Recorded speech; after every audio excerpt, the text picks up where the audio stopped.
All right, I think we're live. So I'm just going to wait for people to come in. So those of you that are tuning in here in a second, I basically kind of wanted to talk real quick about why I'm going to do these lives. I think I'm going to do these every week. Part of it is I keep seeing a lot of questions inside of a lot of the real estate groups that I'm a part of, and whether it's Facebook or inside of EXP.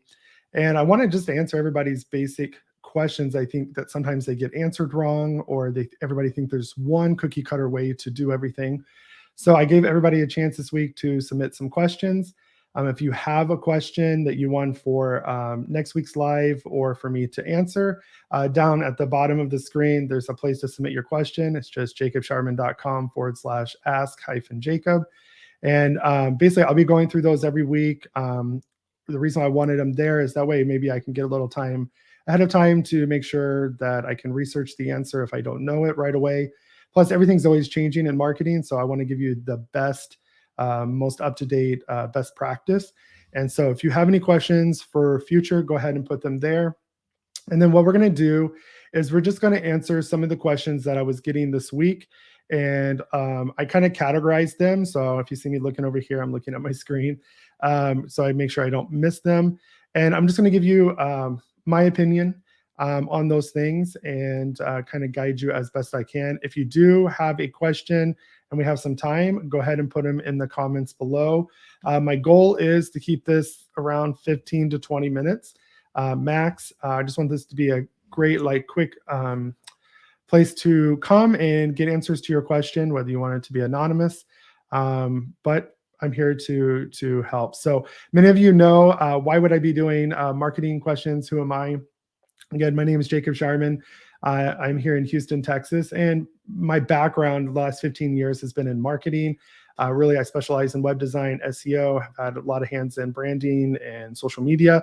So I have actual experience to back up the things that I'm talking about. It wasn't just a marketer overnight. So I want to answer those questions and give everybody, because I know marketing can be confusing and there's a lot of opinions out there. I'm just going to kind of give you a few facts and then we'll move on from that. And then most of these questions you'll see in depth on my YouTube channel. A lot of them are already there. So you can go check that out. Be sure to subscribe and hit that notification bell so you know when my latest stuff comes out. So let's go ahead and dive into the questions.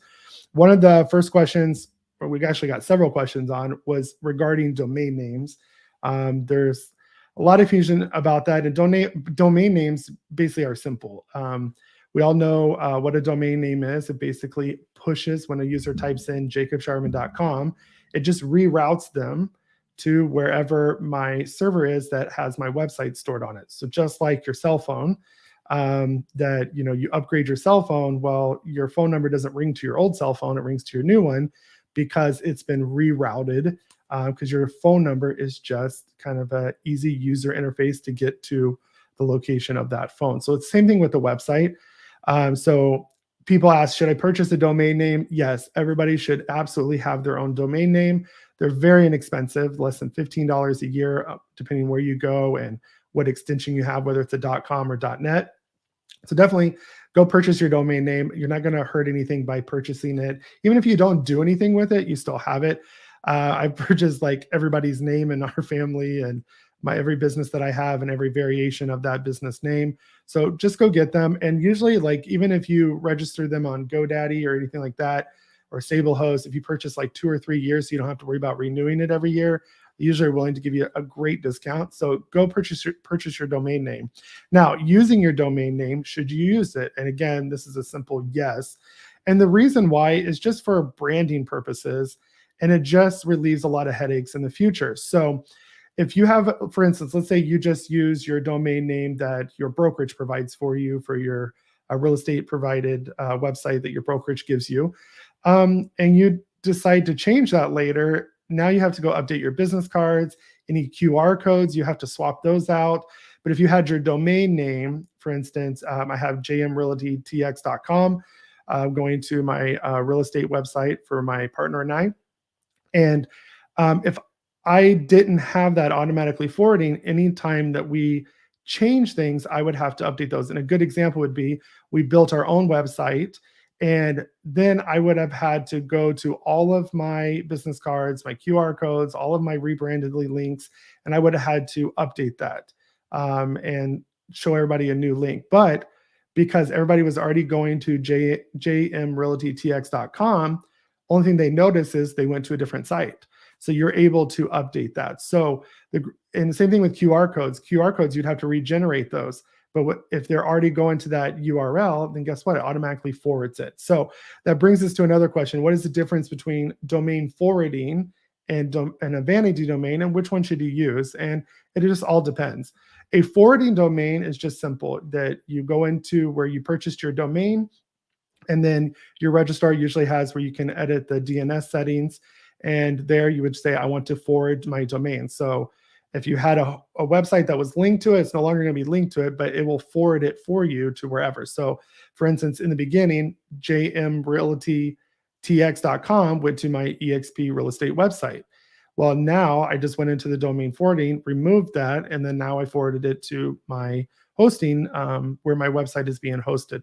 So they still type in the same URL, it's just forwarding them to a new location, and that is super important. So at least for minimum, use your domain to forward to your wherever, if you're using your brokerage's provided website, have it forward there or wherever you want. Now, a vanity domain difference is it still forwards, but the difference between forwarding and vanity is the URL that the customer sees after it's been forwarded. So for instance, if you did a forwarding domain, the jmrealtytx.com, the user would notice up at the top in the URL bar that the URL changed complete domains. It would now went to jacobshireman.exprealty.com. The difference between a vanity is that URL at the top still reads jmrealtytx.com or whatever your domain name is. Now, people like this because for a few reasons. Because one, again, it's even more branding. They don't notice that the user's going somewhere else. It's a little more trust factor because it doesn't feel like they're getting shipped to a third-party website because the domain is still the same. And then it does help with SEO. It's not a huge contributing factor, but it will help your overall SEO ranking. So there are a few things with that. Just remember the difference is they both forward. It's just what the user sees after it's been forwarded. Is it a new URL at the top, a new domain name, or is it still using a vanity and masking that domain for that? Masking is a different thing, but it will have that domain name. So / whatever after your domain name. So that's pretty much what you would use your domains for. And the thing about domains that you want to understand is just about control of your branding. And you're going to see that's a theme that we're about today. So the next thing to do with domain names would be email addresses. People say, should I use my brokerage email provided or should I use mine? So I could use jacob@jmrealtytx.com or I could use jacob.shireman@exprealty.com. Again, you don't have to. You can use your brokerage. People are successful either way. It just is better branding. Again, you don't have to update things in the future. Just for our brokerage, I use G Suite for my email, and we do email aliases. So you still have to have your email account. I still pay for it. But why would I want to brand my brokerage? Because my branding is me. It's not my brokerage. Branding is me as a real estate agent. So I want to use that email, and it's easy to remember too. It's shorter. You don't have to type in jacob.shireman@exprealty.com. It's just easy to remember, jacob@jmrealtytx.com. They already got your website in. So you should use your own email if you want. Again, and another plus side of it is if you have a partnership or you're going to hire assistants, having your own email account already, you can set up sub emails like info or support or your assistant's name, so you can actually have more control over your brand and start filtering those emails. So short in that question is yes, you should use your own email versus your brokerage, because any takeaway that you take away from today is basically that you should always be in control of your branding and marketing, whether that is giving control to somebody to do it. You should always have ultimate control over it, but taking control of it, because you never know. Everybody thinks that they're married to their brokerage, but you don't know what's going to happen or if names are going to change. So it's better off just to have that already set up. So later on down the line, you don't have to do it, and it's easy to set up. So I'll be putting out more videos about that in depth. So watch out for my YouTube channel for that. And the next category that's been a lot of debate is websites. So this is my specialty. So with websites, we're going to go over a few questions because I could spend hours here. And like I said, I want to keep this short. So with websites, people ask, should I have my own website or should I just stick with what my brokerage gives me? Do I really need to have my own? And the answer is yes and no. It all depends where you're at in your real estate journey. Anything to do with I'm giving you today all has to do with where you're at in your real estate journey and what your business goals are. If you're a part-time agent and you're just looking to do maybe 5 deals a year, like this is never going to be your full-time job or full-time career. It's just maybe for some extra income. Then guess what? You don't need to do all of this stuff because you're not trying to build a huge brand. You're just trying to get a few deals a year. So why waste money when you're not looking to scale? But if you're a serious real estate agent and you're really trying to grow a true brand, especially if you're in the luxury market, you definitely need to do all of this at some point in your career. You don't have to rush and do it all now. You can start off with the domain names and the email addresses, then later on build your website. For somebody that is in websites, I just recently built my website about a month ago because I was easing in. I still had my real estate marketing company. I was focused on growing my team. So for me to put all this time and effort to build my website, I didn't need to because I already had something with KV Core. I just personalized it. So there's no shame in that. It's just as you progress in your real estate career, you should probably get one. Now, with websites, why should you have your own website? Again, it's about control of your brand. So whether you leave your brokerage or not, you don't have to rebrand anything. If you solely rely on that website that your brokerage provides, then you're going to have to rebrand everything after you leave, new URLs, have to build a new site. Even if you're using theirs, you'll have to go customize that. So if you have your own website, then you alleviate all of that. So it's just great to have one. Plus you have more control over the content. So even though you still have guidelines to follow with marketing and branding within your brokerage and your state guidelines, you have control over the content, how it's laid out, the pictures of yourself, the bios, the layout. And on top of that, a really nice blog and content integration. You can integrate your YouTube, your social media, just so much more control over that, more tracking, better SEO, overall control. So it just depends what stage you're at. So let's look at else. The other thing too is what if you're going to build a website, what should you build it with? Easiest thing to remember is that you need, for your CRM, you need a CMS for your website. So CMS is a content management system. You probably have heard of WordPress or Joomla, any of those type of websites are kind of more blog based. They are easy to manage. And the reason why you want this, whether you're going to build it yourself or hire somebody is that you always have control. So if you have like a CMS platform, you can easily make quick updates yourself.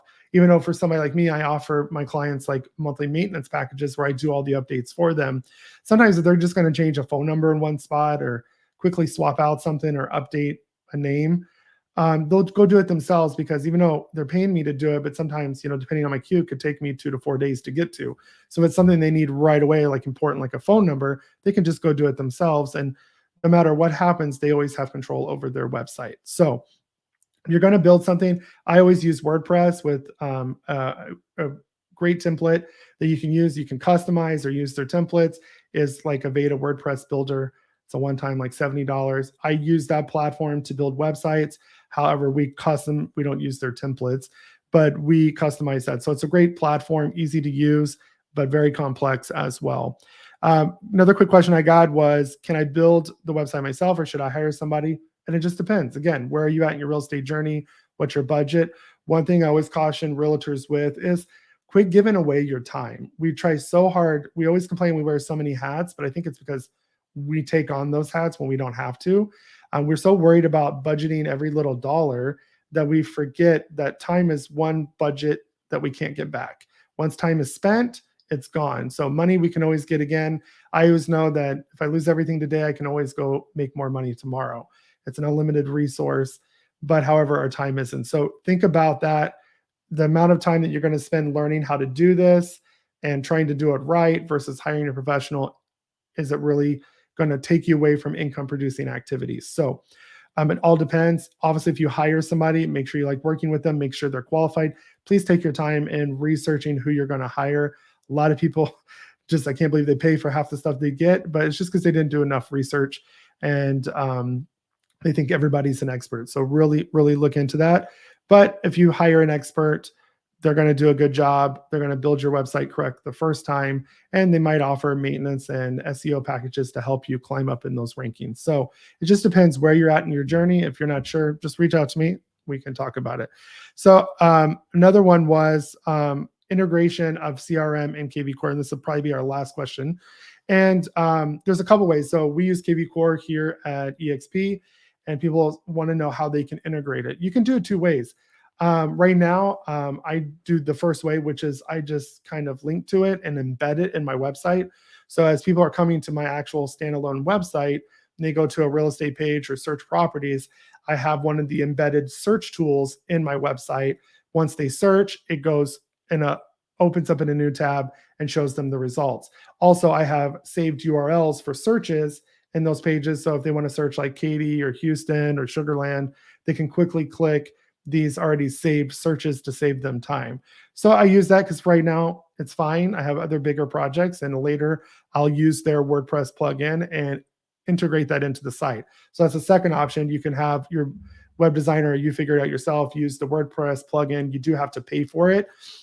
That's like an extra 60, I think it's $9 a month.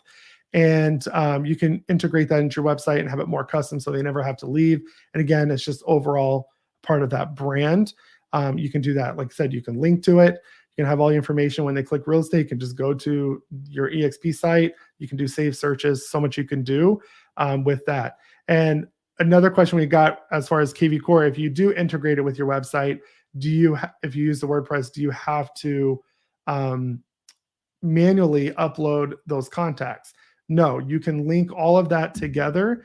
And even if you don't use KV Core, you have a different CRM, Zapier is a great tool that you can use to automate your entire business, because it basically communicates between all these major platforms and programming languages, so you can actually automate your business into a great workflow. So that's all the questions I'm going to answer today. So if you have any questions for next week's, just go here at the URL and jacobshireman.com /ask-Jacob.